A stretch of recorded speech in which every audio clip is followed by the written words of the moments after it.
Welcome to Penrose Learning, where we make understanding easy. You start by granting camera permission and positioning yourself for a clean scan. Once done, open the built-in camera or a trusted QR scanner app. This avoids extra steps. Make sure the lens is clean, your phone is steady, and you hold the device about 6 to 12 inches from the code so the autofocus locks.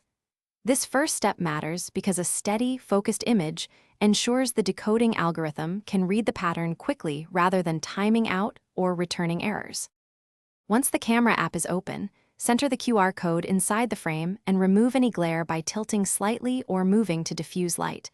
Avoid heavy shadows over the pattern. Make sure to wait for autofocus or tap the screen to force focus so small modules register crisply. The scanner will analyze the image. As it decodes, you should see a prompt or link preview. If it's a multi-action code, read the preview to know whether you're opening a URL, copying text, or connecting to Wi-Fi. When the scanner shows a result, check the preview and then tap to confirm the action. For security, verify the URL or text before proceeding. If the scanner fails to read the code, take a quick screenshot and zoom in or manually type the short code if provided. Alternatively, switch to a dedicated QR app. If issues continue, move to brighter diffuse light, clean the lens, or try another device. That one troubleshooting tip often resolves most failures by improving focus and contrast.